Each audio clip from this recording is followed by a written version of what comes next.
You think you need a backyard in order to grow your own food? Well, think again. In today's episode, I'll show you how you can grow your own food in a small space garden, even if that's indoors in an apartment. Let's get going. Welcome to Glow Cultivates Gardens, where we're turning gardening into a full self-care experience. From seed to harvest, we grow what we eat, make natural self-care products, and even craft home decor items, all from the same seed. And even if you only have a windowsill, a hydroponic unit, a balcony, a small garden, or a community garden plot, there's a place for you here. Gardening isn't just about space, it's about cultivating a thriving, abundant life. Let's grow together. In today's video, I wanted to let you guys know that we are offering a free, yes, free 8-week gardening course for beginners. The link to the registration page is in the description. Once you sign up, you will be emailed for the commence of the first day of the course. So again, if you have anything you wanted to ever know about gardening, be it indoor, outdoor, container garden, please sign up. The registration link is in the description. Before I start today's podcast video, I just wanted to take the time to introduce myself. Again, my name is Gloria Cassell, and I am the founder of Glow Cultivates Gardens. And how did I get started into gardening? So over 10 years ago, I started my gardening business due to learning firsthand all that is required in cultivating a backyard. So I was blessed to purchase my first time home, and God picked the perfect home for me. Even though I was in contract to buy 2 other homes, both ended up falling apart, and so I didn't buy them. And unbeknown to me, God made sure that the property that I purchased required cultivation. Yes, my backyard was barren. I don't know if barren is the perfect word to describe my backyard, but as you can see here, my backyard was barren. And not only did he bless me with a barren backyard, but he made sure he gave me the desires to have an English garden. Like, one of my favorite things to do in the summer is to go out east to the Hamptons. And if you're familiar with the Hamptons, you know that there are hydrangeas everywhere. At the gas station, the McDonald's, hydrangeas are everywhere. And that's what I wanted. That's what I wanted. I wanted boxwoods, I wanted hedges, I wanted hydrangeas. That was my love, and that's what I wanted. And after getting numerous quotes in the tens of thousands of dollars, I knew it was no way I was going to be able to pull that off. As a first-time home buyer, I was a single mom of an 11-year-old at the time. So at that point, I decided, if you want this, you better learn everything you needed to learn in horticulture to get this property the way you see it. And that's what I did. After spending over a year and a half studying, researching everything I needed to know, I got busy cultivating my property. So I went from this barren land and drew this up with a piece of notepad and a Sharpie. I drew up what I saw in my mind, and then I got to work with a shovel and a knife, cutting and cultivating my backyard. And 3 years later, I was able to pull this backyard off. What a blessing. What a blessing. It was. It took me 3 years, but it was 3 worth years to get this end result. So after I got done with it, between friends and family, they're like, you really need to start your own business. Like, if you can pull this off, there's nothing stopping you. And that's what I did. I started my business, and I've been helping homeowners and friends and families every step of the way. So being able to cultivate over 5,000 square feet and create in my dream backyard. Now my mission is to bring that large scale to a micro scale and help as many homeowners, apartment dwellers, co-op, townhouse. I don't care what kind of living environment you have. I'm here to help you every step of the way. So you can learn how to grow your own food. We are in perilous times right now. Farmers are struggling to get the manpower to grow between pesticides and herbicides and anything and everything. We don't know what we're putting in our body. I know you've seen plenty of videos on social media. Is this food real? Is it fake? I just want to give you your God-given right to grow and eat what is healthy, not only for you and your family, but for your body. So one person at a time, one plant at a time, that's what I'm focused and determined to do. So I hope you'll stay on for the ride. I promise I will teach you everything that I know to get you where you need to be, so that you can faithfully stand on what you know and grow and keep growing and teach the next one to grow. That is our mission. That is my mission with Glow Cultivates Garden. So I hope you will stay a part of this journey until you are strong enough, educated enough, well informed to take this on and teach another. So let's get growing together. So step one will be choosing your garden options, indoor versus outdoors. For indoors, you have hydroponics is one option to grow in. You also have your windowsills. You can convert a closet into a greenhouse, small greenhouse space, as well as window planter boxes that you will attach to your windowsill, and your boxes are on the external side of the window. If you're growing outside, your options is way more expansive than indoors. If you're on a balcony, vertical garden is the way to go. Anything that will grow up, trellises. You can also do balcony window boxes, which I have in a setup outside. I'll show you. If you want to do square foot gardening, if you have a small 4x4 garden bed, either at home, rooftop, or in a community garden, we will be planting that together. My community garden plot should be opening up soon, so I will be using that plot to do my square foot gardening and show you how you can pack in so much food, probably to feed a family of 4, even with a square foot garden. So you need to decide which area you want to grow in, and then we can coordinate how to grow in it. So now that we have discussed your options to grow in, let's talk about picking the right plants. For indoor gardening, you will do really well with herbs, either salad blends. This unit is a hydroponics. This is another option you can use to grow indoors. I personally use this unit to start my seeds, and then I'll transplant them into pots or in my square foot garden outdoors. But this is a good item, choice to make. Again, if you want to grow your food and keep it here, if you do have just small limited space, or if you want to be like me and just use it as your seed, starting your seedlings. As you can see how healthy they are. Look at the root system on this. You cannot get roots like this starting seeds in a seed starter.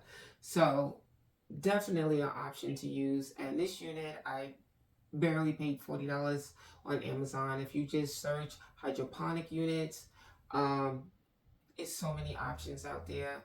You can definitely find one, and the amount of space required is minimal. You don't need heat mats, you don't need trays, you don't need lighting. This one unit does everything. It comes with the baskets. It also comes with the cones that you put the seeds in. These can transplant right into the ground, as you see here. so you don't even have to focus on taking it out and separating it. And you can do salad blends. This is arugula. Look how healthy this is. It's been growing for a little over 30 days. I couldn't get this not like this as a seed starter.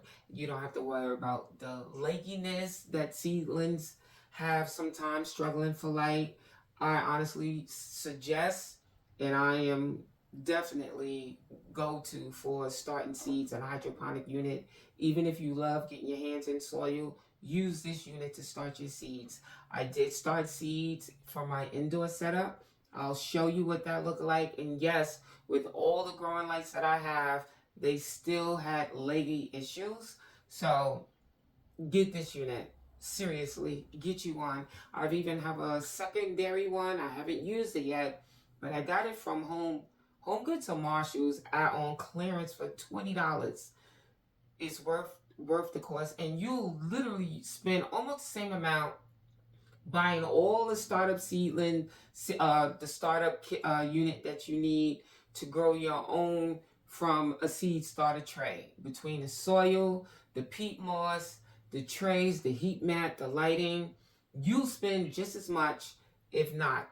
And again, this right here, I can split this into 5 or more growing in pots. So one of these can give me all I need for the season.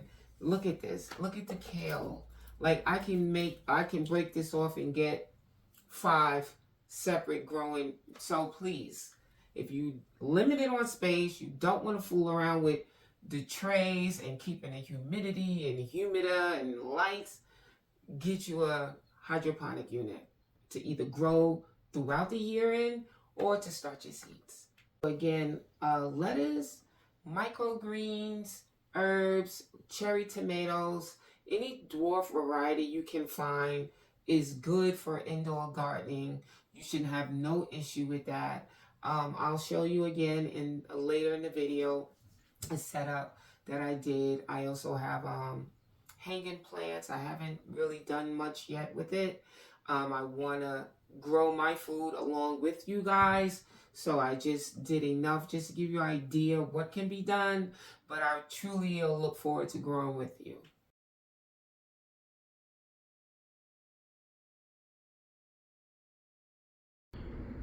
Okay, so we are at step 3, setting up your garden space. This is the mock setup I made if you had a small patio or a balcony. As you can see here, I have numerous container plants. I also have these window box style planters. They are on its own frame, as you can see here. So I have 6 in total. And then for vertical, as I mentioned in the previous video, I have again another 6, 3 on each stand. And I have some pots. This tier again is from Dollar Tree, $1.25 each. This will hold the strawberries. And then I have various pots. In this pot, it is a lemonade blueberry. In this back middle pot, I have a pomegranate, a Russian pomegranate. And then in this tall planter, it is a Chicago fig. I went with these 3 different varieties because it is hardy for my zone. So this mock growing space will be growing not only food, vegetables, but fruits.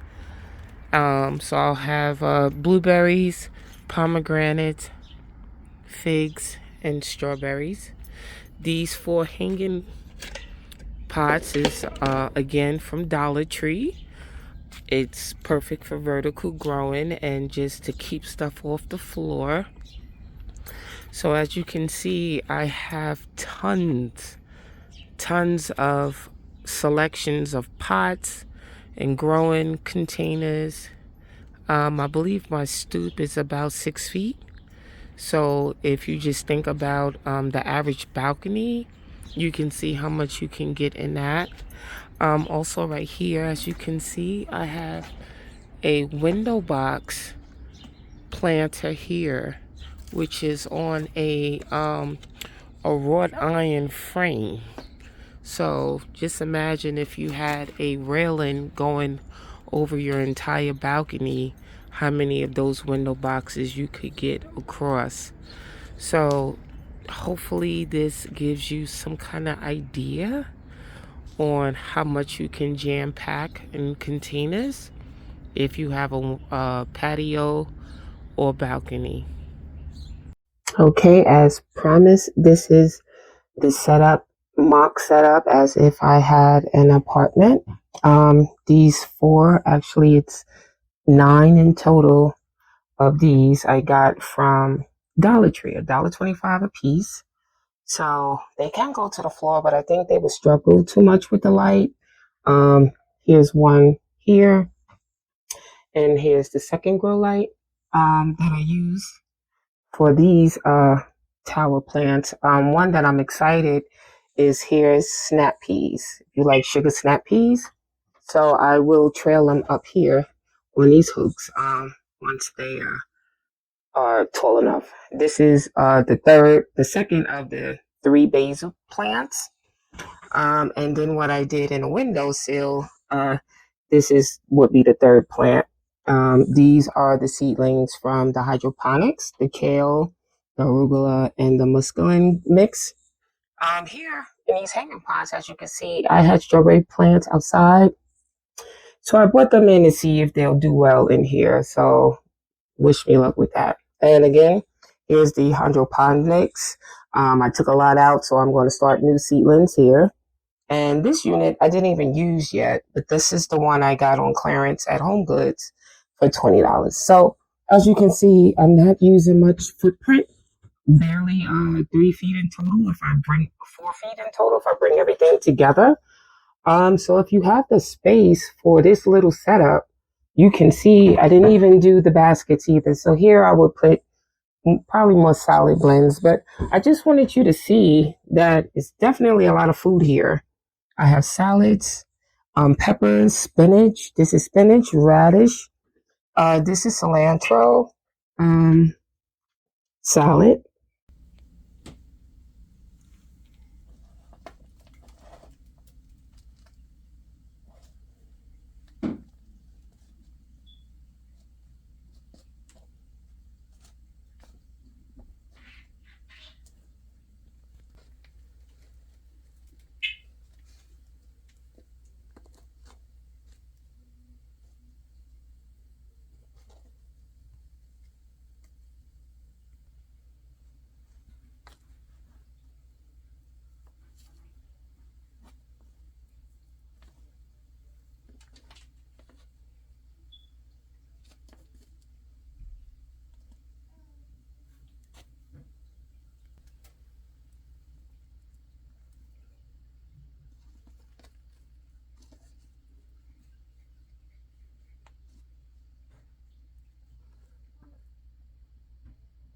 Okay, I'm just going to give you guys a recap of adding soil to your leggy seedlings. As you can see from here, I didn't add any in this pot, and you can see how leggy this is compared to here. This is probably like a week or two after I added soil to these. You can see how healthy these are now coming in. I added soil to this one, so you can see how healthy these are, as well as here I added soil to versus these back here. You can see those are struggling versus these up here I added soil to.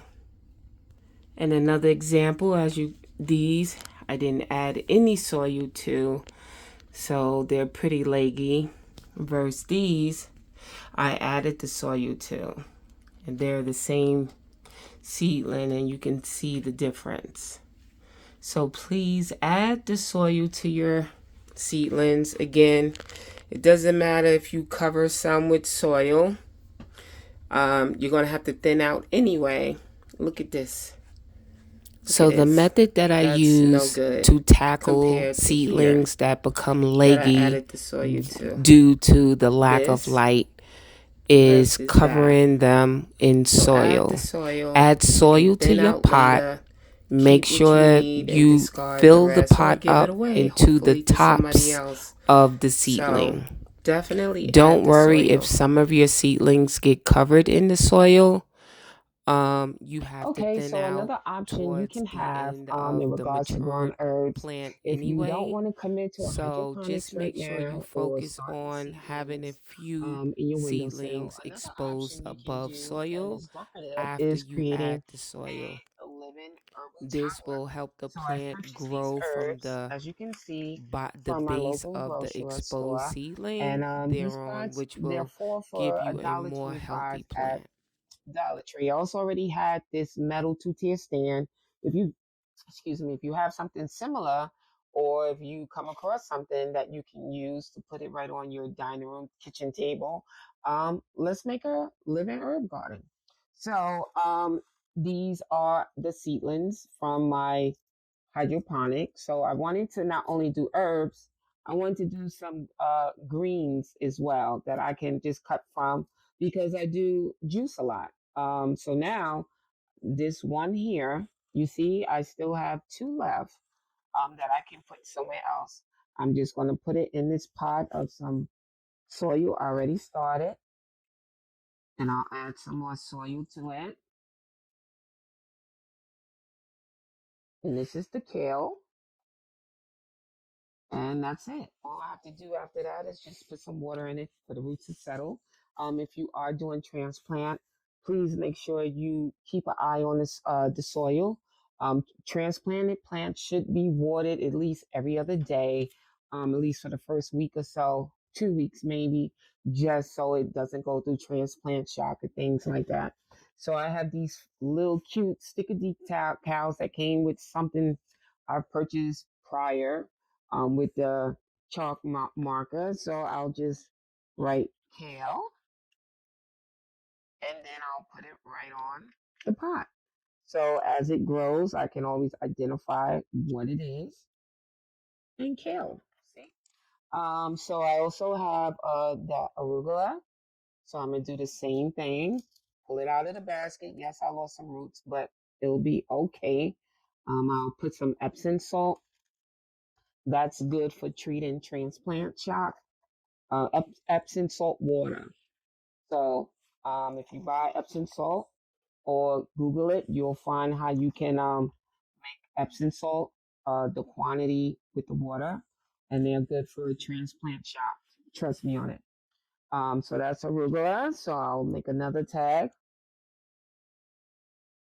All right.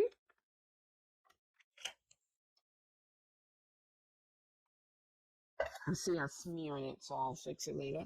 And this is a mescaline mix. You know what? I'm gonna put the whole one because I do harvest that a lot. So I'll put the whole one for that. Don't worry about the mess. I'll clean it up. All right. And that's that. So I'll put mescaline.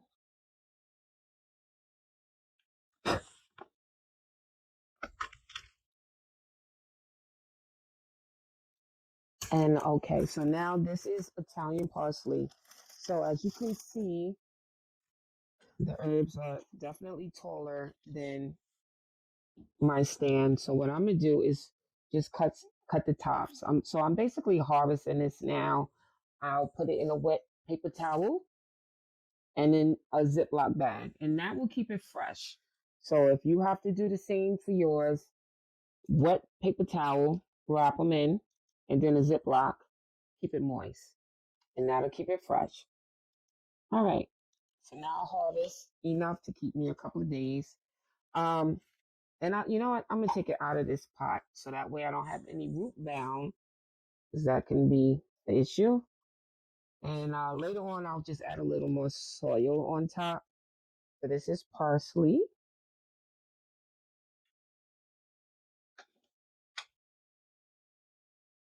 With that tag.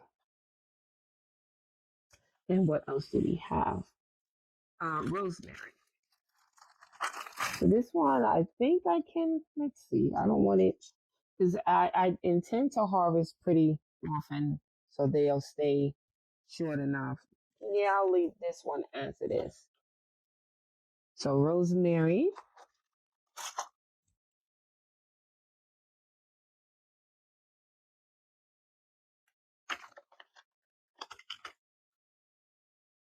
there we go. I'm just smearing, don't mind me. And also mint. Now, if you like herbal mint tea, can you imagine having your own mint? You can put that right in a little pot. So I'm going to harvest these as well. And that's fresh mint. So I may be making mint later. Mint tea. I'll put that here. And I'll get me, again, a label.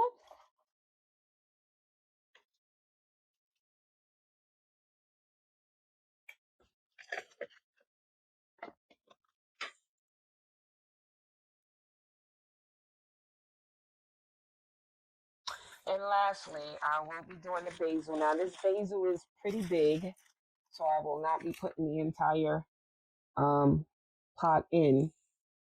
So I'll split this in half. I actually have it's three separate. You see, so that's another savor trick. If you are buying seedlings to start your vegetables, always look for multi um sectional section off, because this is literally three separate plants that they put in one pot. So you can save money that way. Always look for that.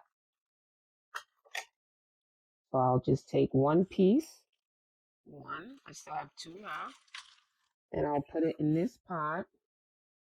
And once again, I'll just cut down enough so it's not on top of the roof of this pot. And then I'll put basil.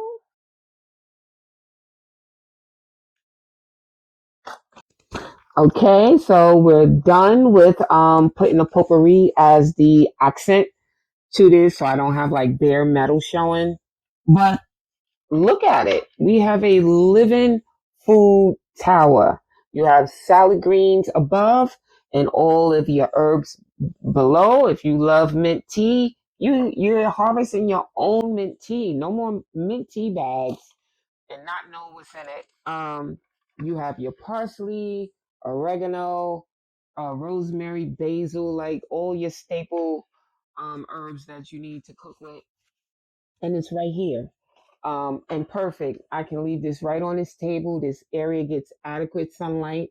And I know they'll do well. I do suggest, if you do make or recreate this arrangement, to rotate every couple of days. That way, all sides of your plants are getting sunlight. Once you start seeing them lean, then that means the other side is struggling for sunlight. But look at it. This is perfect for the beginner grower. If you are new to growing, this is perfect for you. It does not require such a large commitment. Your pots are tiny, so it doesn't require much watering. You will be harvesting so much that it will stay in a compact size and it won't become overwhelming. And I suggest, if you want to start this way. It's your home. You have to be comfortable with what you do. That's not going to be overwhelming for you. Start small. And when you feel like you've mastered this, or if you added so much to your tower that you ran out of space, move on to maybe one of the samples I've shown in the video. Until then, this is perfect. It has everything you need to cook with. So let's start here. Until next time, again, let's grow together, and I'll see you on the next video.